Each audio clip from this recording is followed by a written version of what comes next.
Good evening friends, सगळ्यांना नमस्कार. सर्व विद्यार्थ्यांचं पालकांचं मनापासून स्वागत करतो. आज आपल्या सर्वांसाठी अतिशय सुंदर असा व्हिडिओ घेऊन आलेलो आहे.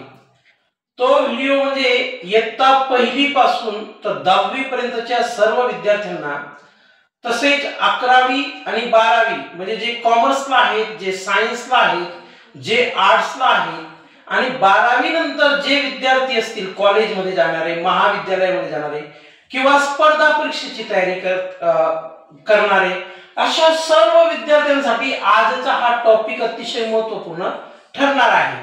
तर हा जो टॉपिक आहे, खरं बघायला हा टॉपिक म्हणजे प्रीपोजिशन. हा टॉपिक म्हणजे काय? प्रीपोजिशन. आता प्रीपोजिशन म्हणजे काय मराठीमध्ये? शब्दयोगी अव्यय.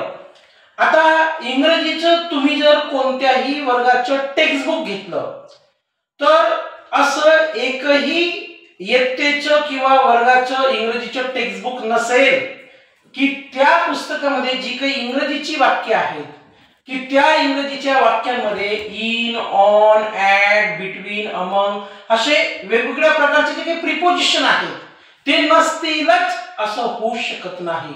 प्रत्येक वाक्यामध्ये प्रीपोजिशन आहे आणि त्या प्रत्येक वाक्यामध्ये येणाऱ्या प्रीपोजिशनला एक ठराविक अर्थ आहे. तर आजच्या व्हिडिओमध्ये मी जवळजवळ आपल्याला 30 म्हणजे 30 जवळजवळ किती 30 प्रीपोजिशन एक्सप्लेन करणार आहे. तुम्ही स्टेप बाय स्टेप बघा. तर पहिलं प्रीपोजिशन आपलं इन. इन म्हणजे काय? मध्ये. मग हा इन केव्हा वापरतात? एखाद्या जागेच्या किंवा वेळेच्या आत.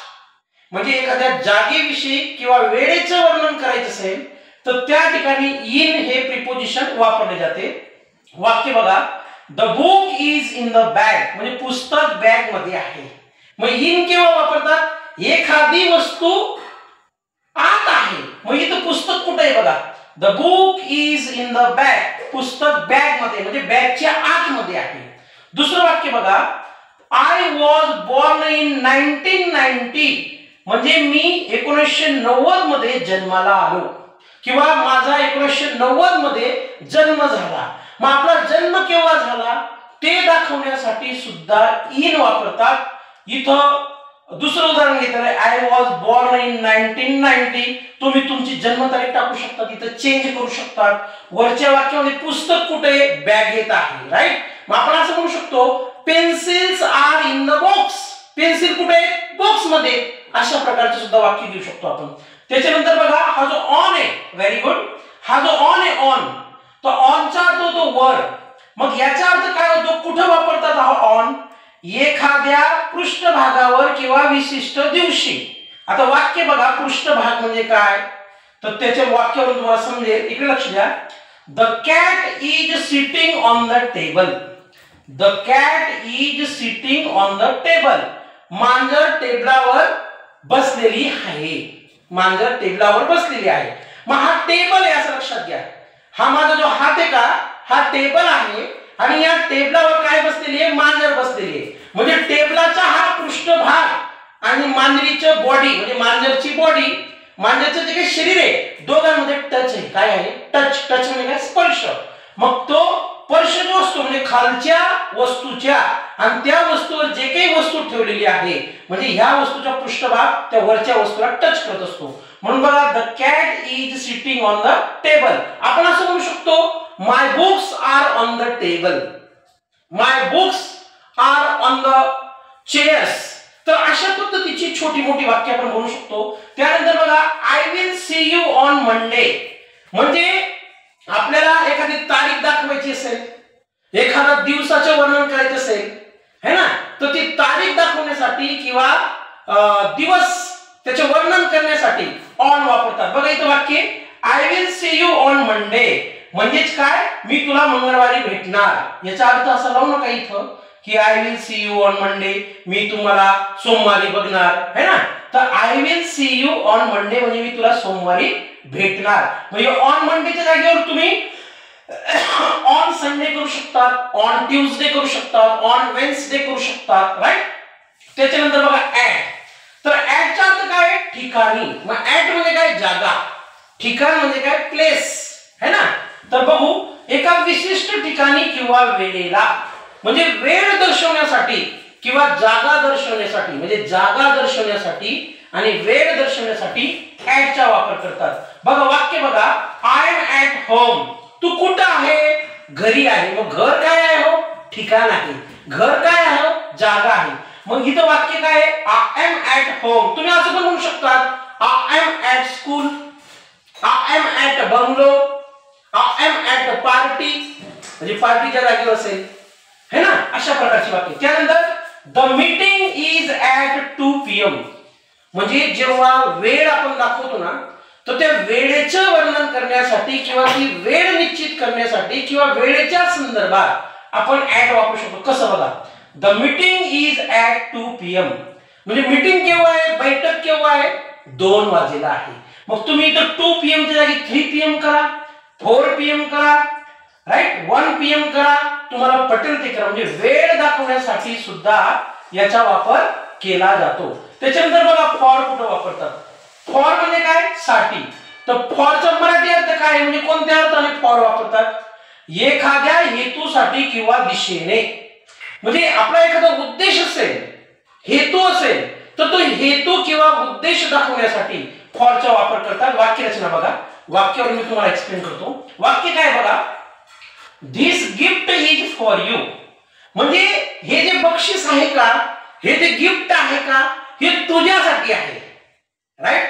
म्हणजे काय? एखादा हेतू काय? गिफ्ट देण्याचा.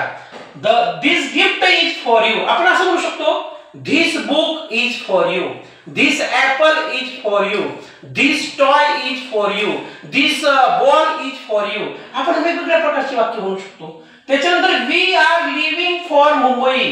म्हणजे आम्ही आता मुंबई सोडत आहेत. म्हणजे आम्ही मुंबई सोडला आहे किंवा आम्ही मुंबईहून निघालो आहोत, या अर्थाने सुद्धा. राईट. त्याच्यानंतर बघा, टू आहे. टूचा अर्थ काय? कडे. कडे म्हणजे काय? दिशा. टू म्हणजे काय? दिशा. तर बघा, I am going to the store. I am going to the store म्हणजे मी दुकानाच्या दिशेने जात आहे. मी दुकानाच्या दिशेने जात आहे. तुम्ही असं लिहू शकता, I am go to the school, I am go to the college, right, I am go to the program, right. तर असे वेगवेगळ्या प्रकारचे तुम्ही वापरू शकता. तर इथं वाक्य काय? I am going to the store. म्हणजे टू द स्टोर म्हणजे काय? त्या दुकानाच्या दिशेने. दुसरं वाक्य बघा, give this letter to your teacher.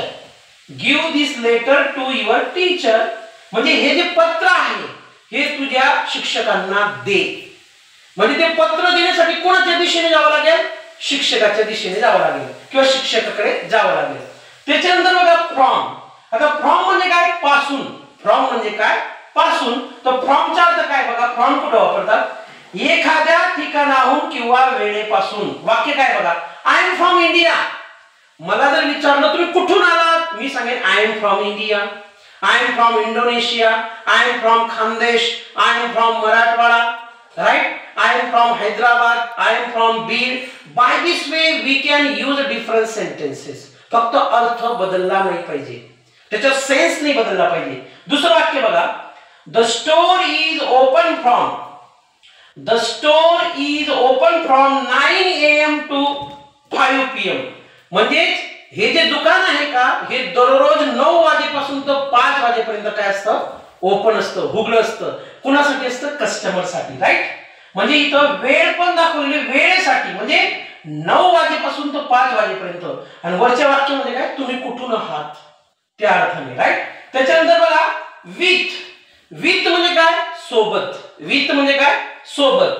तर बघा, एखाद्या व्यक्ती किंवा वस्तूच्या बरोबर. एखाद्या व्यक्ती किंवा वस्तूच्या बरोबर म्हणजे एखाद्या व्यक्ती किंवा वस्तूच्या सोबत असं पण म्हणू शकतो आपण.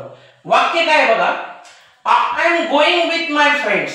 मी जात आहे पण कोणासोबत जात आहे? मी जात आहे पण कोणाबरोबर जात आहे? तर I am going with my friends.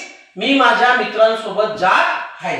त्याच्यानंतर बघा, she wrote the letter. Very good. She wrote the letter with a pen. म्हणजे मी पत्र लिहिले पण कुणाच्या मदतीने लिहिले? पेनच्या साहाय्याने लिहिले. तर इथे एक पॉइंट नोट असा करा की जेव्हा एखादी गोष्ट करण्यासाठी म्हणजे एखादी कृती करण्यासाठी आपण ज्या हत्याराचं उपकरणाचं किंवा वस्तूचा उपयोग घेतो त्यासाठी सुद्धा विथ वापरतात. म्हणजे कसं बघा, she wrote the letter with pen. मात्र पेन काय यासाठी हत्यार आहे. पेन हे काय साधन आहे. तुम्ही असं पण वाक्य म्हणू शकता, शी कट्स ओनियन विथ नाईफ. तिने सुराने किंवा चाकूने कांदे कापते. ती कांदे कापते चाकूने सुराने. राईट. त्याच्यानंतर बघा बाय. आता बायचा अर्थ काय होतो जवळ. बायचा अर्थ काय होतो जवळ म्हणजे जवळ या अर्थाने बरं का. एखाद्याच्या जवळ किंवा एखाद्या क्रियेद्वारे. वाक्य कसं आहे बघू म्हणजे वाक्यावरून आपल्याला लवकर समजेल. The house is by the river. म्हणजे the house is by the river म्हणजे काय, घर नदी जवळ आहे. अशी नदी वाहत आहे असं गृहीत धरा. नदी वाहत आहे आणि त्या नदीच्या बाजूला किंवा त्या नदीच्या जवळ काय आहे, घर आहे. The cake was made by my mother. The cake was made by my mother. बघा लक्षात घ्या, वरच्या वाक्यामध्ये खालच्या वाक्यामध्ये फरक आहे बरं का. The house is by the river म्हणजे घर नदी जवळ आहे. आणि दुसरं वाक्य काय म्हणतं, the cake was made by my mother. हे वाक्य जर पाहिलं तुम्ही, या वाक्याचं जर निरीक्षण केलं, दिस इज पॅसिव्ह वॉइस. म्हणजे पॅसिव्ह वॉइसच्या वाक्यामध्ये बाय वापरतात. म्हणजे नेमकं कृती कोणाकडून झाली बघा. द केक वॉज मेड म्हणजे केक बनवला गेला पण कुणाकडून, बाय माय मदर माझ्या आईकडून. Right. The students were taught by मी. विद्यार्थ्यांना शिकवलं गेलं पण कुणाकडून, बाय मी. आहे ना. तर अशा पद्धतीने पॅसिव्ह वॉइस मध्ये. मग आता पॅसिव्ह वॉइस काय असतो, तर when I shall teach you active voice and passive voice at the same time I shall explain you in a detail what is active voice and what is passive voice. त्याच्यानंतर बघा about. about म्हणजे काय, बद्दल. about म्हणजे काय, विषयी. एखाद्या विषयी बोलणे, एखाद्या वस्तूविषयी बोलणे, एखाद्या व्यक्तीविषयी बोलणे. तर अर्थ एखाद्या विषयाबद्दल. बघा tell me about your trip. Tell me about your trip. Trip म्हणजे काय, प्रवास किंवा सहल. मला तुझ्या सहलीबद्दल सांग. मला तुझ्या प्रवासाबद्दल सांग. त्याच्यानंतर I am reading a book. Hello, take this sentence upper side. Take this sentence upper side. I am reading a book. I am reading a book about history. म्हणजे मी पुस्तक वाचत आहे पण कशाविषयी, इतिहासाविषयी. मी इतिहासाविषयी पुस्तक वाचत आहे. मग मी इतिहासाविषयी पुस्तक का वाचत आहे, if I will किंवा I shall read a book about history, I will come to know about past events. म्हणजे भूतकाळात कोणकोणत्या घटना घडल्या, कोणकोणते प्रसंग घडले. म्हणजे एखाद्या विषयाबद्दल सांगणे, एखाद्या व्यक्तीबद्दल सांगणे, एखाद्या वस्तूबद्दल सांगणे किंवा त्याचे वर्णन करणे, त्यासाठी काय वापरतात, अबाउट वापरतात. त्याच्यानंतर अंडर. अंडर म्हणजे काय, खाली. बघा लक्षात घ्या, एखाद्या वस्तूच्या खाली. वाक्यरचना काय आहे, The cat is sleeping under the table. The cat is sleeping under the table. मांजर टेबला खाली झोपलेली आहे. लक्षात घ्या. राईट. अंडर खालच्या दिशेने. त्याच्यानंतर ओव्हर. 11 नंबरचा ओव्हर. ओव्हर म्हणजे वर. आता लक्षात घ्या, इंग्रजीमध्ये ऑन. लक्षात घ्या बरं का, इंग्रजीमध्ये ऑन आणि ओव्हर. लक्षात घ्या, इंग्रजीमध्ये ऑन ओव्हर. त्याचप्रमाणे हा जो अबो आहे, राईट, हे 3-4 प्रिपोजिशन्स असे आहेत की ते एकाच अर्थाने वापरले जातात. मग ओव्हर म्हणजे काय, एखाद्या वस्तूच्या वर किंवा पलीकडे. म्हणजे वर या अर्थाने ओव्हर वापरला जाईल पण त्या दोघं वस्तूंमध्ये है ना गॅप राहील, अंतर राहील. मग वाक्यावरून समजू आपण. बघा the plane flew. The plane, plane म्हणजे एरोप्लेन. हा, the plane flew over the mountains. म्हणजे पर्वतावरून विमान उडाले किंवा विमान उडले. मग आता पर्वताने विमानाला टच केलं नाही किंवा विमानाने पर्वताला टच केलं नाही म्हणजे देयर वॉज अ गॅप, अंतर होतं की नाही. मग मी तेच बोलू लागलो आहे ना. The bridge. The bridge is over the river. पूल नदीवर आहे. म्हणजे नदी खाली वाहत आहे आणि त्या नदीच्या वर पूल आहे. म्हणजे the bridge is not touching to river and the river is not touching to bridge. लक्षात घ्या. त्याच्यानंतर बिटवीन. त्याच्यानंतर 12व्या क्रमांकाचं बिटवीन प्रिपोजिशन आहे. दोन वस्तूंमध्ये तुलना असते, याच्यात सॉरी तुलना नसते, दोन वस्तूंमध्ये संदर्भ दाखवलेला असतो. दोन वस्तू किंवा व्यक्तींमध्ये वाक्य बघा, the ball is between the two boxes. चेंडू आहे पण दोन बॉक्स मध्ये, म्हणजे इकडे बघा, इकडे एक बॉक्स आहे आणि इकडे एक बॉक्स आहे आणि इथं मध्ये काय आहे, चेंडू आहे. म्हणजे हा एक बॉक्स आणि इथं चेंडू आणि हा एक बॉक्स, राईट. तर या दोन बॉक्सच्या मध्ये काय आहे, चेंडू आहे. मग एखाद्या दोन व्यक्तींचे वर्णन, दोन वस्तूंचे वर्णन, तर दोन साठी, दोन वस्तूंसाठी, दोन व्यक्तींसाठी बिटवीन वापरला जातो. त्याच्यानंतर बघा अमॉंग. आता बिटवीन दोन वस्तूंसाठी किंवा व्यक्तींसाठी, आणि हा जो अमॉंग आहे का, हा अनेक वस्तूंसाठी वापरला जातो. लक्षात घ्या, शी इज अमॉंग हर फ्रेंड्स. ती आहे, उभी असेल, बसलेली असेल, पण तिच्या मित्रांमध्ये आहे ती. मग मित्र एक आहे का, दोनापेक्षा जास्त असू शकतात, चारपेक्षा जास्त असू शकतात, सहापेक्षा जास्त असू शकतात, 10 पेक्षा जास्त असू शकतात. मग जेव्हा अनेक वस्तूंच्या मध्ये किंवा अनेक व्यक्तींच्या मध्ये एखादं वाक्य वर्णन करायचं असेल आणि त्याच्यामध्ये बिटवीन किंवा अमॉंग पैकी काही वापरायचं असेल, तर अनेकांसाठी अमॉंग आणि दोन वस्तू किंवा दोन व्यक्तींसाठी काय वापरायचं, बिटवीन. त्याच्यानंतर बघा बिफोर. हा जो बिफोर आहे, या बिफोरचा अर्थ होतो पूर्वी. पूर्वी म्हणजे काय, अगोदर. लक्षात घ्या बरं का, काही गोष्टी इथे लिहिलेल्या नाहीत, मी सांगतोय माझ्या अभ्यासानुसार. बिफोर म्हणजे पूर्वी किंवा अगोदर, एखाद्या वेळेच्या किंवा घटनेच्या आधी. I will see you before the meeting. I will see you before the meeting म्हणजे मी तुला बैठकीच्या अगोदर भेटणार, मी तुला बैठक होण्याच्या अगोदर मिळणार, भेटणार. मग आपण चर्चा करू, है ना. म्हणजे कोणाच्या अगोदर, कोणाच्या पूर्वी, मीटिंगच्या अगोदर. लक्षात घ्या, राईट. त्याच्यानंतर बघा आफ्टर. आफ्टरचा अर्थ होतो नंतर, आफ्टर. एखाद्या वेळेच्या किंवा घटनेच्या नंतर. वाक्य काय, I will see you after the meeting.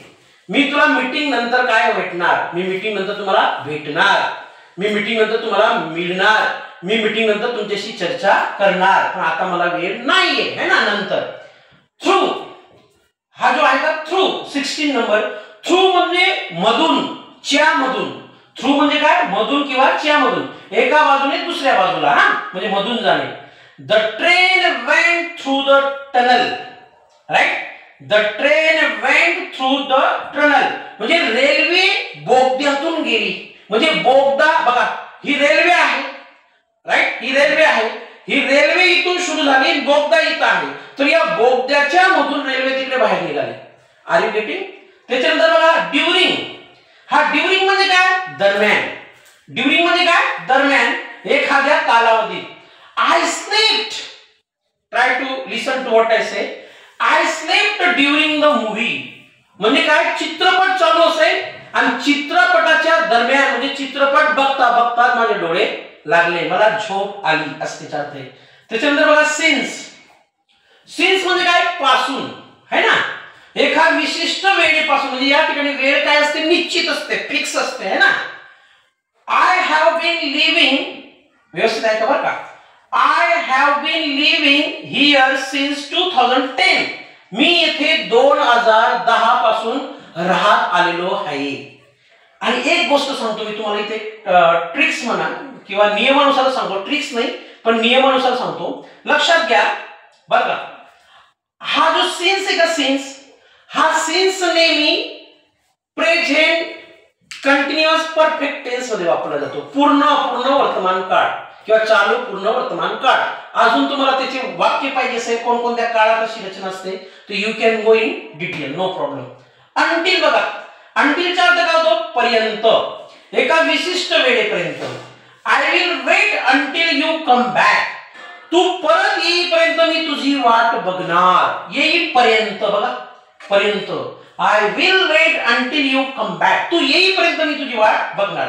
त्याच्यानंतर बघा अक्रॉस. हा जो अक्रॉस आहे का, पलीकडे, म्हणजे एका दिशेतून दुसऱ्या दिशेकडे, एका बाजूतून दुसऱ्या बाजूकडे, है ना. एका बाजूने दुसऱ्या बाजूला. वाक्य बघा, the bridge is across the river. नदीच्या पलीकडे काय आहे, पूल आहे, की ज्या पुलाच्या मदतीने आपण इकडून तिकडे तिकडून इकडे येऊ शकतो. त्यानंतर अगेन्स्ट.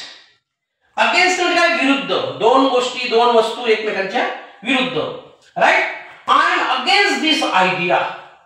ती जी काही कल्पना आहे का, कल्पना म्हणजे एखाद्या मुलीचं नाव कल्पना नाही बरं का, आयडिया, ती जी काही कल्पना आहे का, तो जो विचार आहे का, त्या विचाराच्या विरोधात आहे मी, त्या कल्पनेच्या विरोधात आहे मी इथं. आता बियॉन्ड म्हणजे काय, पलीकडे. हा बियॉन्ड म्हणजे काय, पलीकडे, एखाद्या मर्यादेच्या पलीकडे. वाक्य म्हणून आपल्याला समजेल, the mountains are beyond the forest म्हणजे काय, जंगलाच्या पलीकडे, वनाच्या पलीकडे. वन वन म्हणजे जंगल. जंगलाच्या पलीकडे किंवा वनाच्या पलीकडे काय आहेत, पर्वत आहेत किंवा पर्वत रांगा आहेत. त्याच्यानंतर 23 नंबरचं विदाउट. हा विदाउट म्हणजे काय, शिवाय, च्या विना, च्या मदतीशिवाय असं त्याचा अर्थ होतो, एखाद्या वस्तू किंवा व्यक्तीशिवाय. I cannot live without you, मी तुझ्याशिवाय जगू शकत नाही. आपण दुसरं वाक्य असं म्हणू शकतो, I can solve this problem without you, तुझ्याशिवाय मी ती समस्या सोडवू शकतो. मी माझ्या मनाची वाक्य घेत आहे. You can take your own sentences, तुम्ही सुद्धा तुमची स्वतःची वाक्य घ्या. 24 नंबरचं बघा, इनसाइड. आता इनसाइड म्हणजे काय, आत. इनसाइड म्हणजे काय, आत, एखाद्या जागेच्या आत, एखाद्या जागेच्या आत. वाक्य, the cat is inside the house, मांजर कुठे, घरात. घरात, इनसाइड म्हणजे जागेच्या आत, घरात. घर म्हणजे जागा आहे, त्या घराच्या आत काय आहे, मांजर. तुम्ही असं म्हणू शकता, the dog is inside the house असं म्हणू शकतात. त्याच्यानंतर आउटसाइड. आता लक्षात घ्या, इनसाइड हा जो शब्द आहे का, इनसाइड आणि आउटसाइड हे दोघं काय आहेत, विरुद्धार्थी शब्द आहेत बरं का, लक्षात घ्या. इनसाइड म्हणजे आत आणि आउटसाइड म्हणजे बाहेर, एखाद्या जागेच्या बाहेर.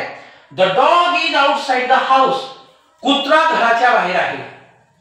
त्याला जर मध्ये घेतलं तो चावा घेऊ शकतो म्हणून त्याला तो बाहेर आहे. The dog is outside the house, right. त्याच्यानंतर अप. आता लक्षात घ्या, अबो म्हणजे वर, ऑन म्हणजे वर, अपॉन म्हणजे वर, आणि हा अप म्हणजे देखील वर, तो वरच्या दिशेने. वाक्य बघा, the bird flew up into the sky, पक्षी आकाशात उडत आहेत. मग आकाशात उडत आहेत म्हणजे काय, आपण असं उंच मान करून बघू शकतो ना, म्हणजे वरच्या दिशेने ते उडत आहेत, राईट. त्याच्यानंतर बघा 27 नंबरचा डाऊन. हा डाऊन म्हणजे काय, खाली, खालच्या दिशेने. अप म्हणजे वरच्या दिशेने आणि डाऊन म्हणजे काय, खालच्या दिशेने. एक गोष्ट लक्षात घ्या, जसं मी सांगितलं, हॅलो, जसं मी सांगितलं की इनसाइड शब्दाच्या विरुद्धार्थी शब्द आउटसाइड आहे, त्याचप्रमाणे अपच्या विरुद्धार्थी शब्द काय, डाऊन. वाक्य बघू आपण, the ball roll down the hill म्हणजे टेकडीच्या पायथ्याशी चेंडू इकडे तिकडे म्हणजे चेंडू रोलिंग करत होता है ना. कोणीतरी शॉट मारला असेल है ना, कोणीतरी 1 रन काढण्याचा प्रयत्न केला असेल, कोणीतरी 2 रन काढण्याचा प्रयत्न केला असेल, किंवा कोणीतरी 4 चौका मारण्याचा प्रयत्न केला असेल, किंवा कोणी 6 मारण्याचा प्रयत्न केला असेल, तर त्या टेकडीच्या पायथ्याशी बॉल काय करत होता, रोल करत होता है ना. बॉल रोलच करतो ना, एका जागेवर थोडी थांबतो. हा ऑफ म्हणजे काय, 28 नंबरचा दूर, एका ठिकाणाहून दूर. वाक्य काय म्हणतं बघा, the cat jump of the table. The cat jump of the table म्हणजे मांजरने टेबलावरून उडी मारली, मांजरने टेबलावरून उडी मारली या अर्थाने. अलॉंग. हा अलॉंग म्हणजे काय, सोबत, एका रेषेत किंवा मार्गावर. We walk along the beach, आम्ही समुद्र किनाऱ्याच्या मार्गावर चालत होतो. म्हणजे समुद्रामध्ये चालत नव्हतो, काय, एका रेषेत किंवा मार्गावर, म्हणजे समुद्र असेल आणि त्याच्या अशा बाजूने थोडशा. We walk along the beach म्हणजे त्या समुद्र किनाऱ्याच्या बाजूने आम्ही चाललो. त्याच्यानंतर शेवटचा आहे अराउंड. अराउंड म्हणजे काय, भोवती, एका वर्तुळात किंवा जवळ. आता इथं वर्तुळ म्हणजे ते सर्कल नाही बरं का, गणितातलं सर्कल नाही. लक्षात घ्या, the earth goes around the सन म्हणजे पृथ्वी कुणाभोवती फिरते, हो, सूर्याभोवती फिरते. पृथ्वी कुणाभोवती फिरते, सूर्याभोवती फिरते. The earth goes around the सन. तर जवळजवळ या व्हिडिओमध्ये मी आपल्याला 30 प्रिपोजिशन एक्सप्लेन करण्याचा प्रयत्न केलेला आहे. तुम्ही जर नोट्स काढायचे असेल, तुमच्या शब्दात नोट्स बनवायचे असेल, तर हा व्हिडिओ पॉज करू शकतात, तुम्ही तुमच्या शब्दात लिहू शकतात, आणि तुम्हाला गॅरंटी देतो हे जे काही प्रिपोजिशन आहेत का, हे 10वीच्या बोर्डाला 1-2 मार्कासाठी येणारच. 12वीच्या बोर्डाच्या इंग्रजीच्या परीक्षेमध्ये म्हणजे पेपरामध्ये 1-2 मार्कासाठी येणारच. जे विद्यार्थी महाविद्यालयीन म्हणजे तिथं कंपल्सरी विषय वगैरे असेल, ग्रामरचा काही पोर्शन किंवा सिलेबस असेल, त्यांना सुद्धा हा व्हिडिओ फार कामाचा आहे. आणि दुसरी गोष्ट, जे विद्यार्थी स्पर्धा परीक्षेची तयारी करत आहेत तर त्या विद्यार्थ्यांना देखील हा व्हिडिओ फार फार महत्त्वाचा आहे. तर आजचा हा व्हिडिओ आपल्याला कसा वाटला, याला लाईक करा, शेअर करा आणि जास्तीत जास्त लोकांनी सबस्क्राईब करा. Thank you very much. धन्यवाद.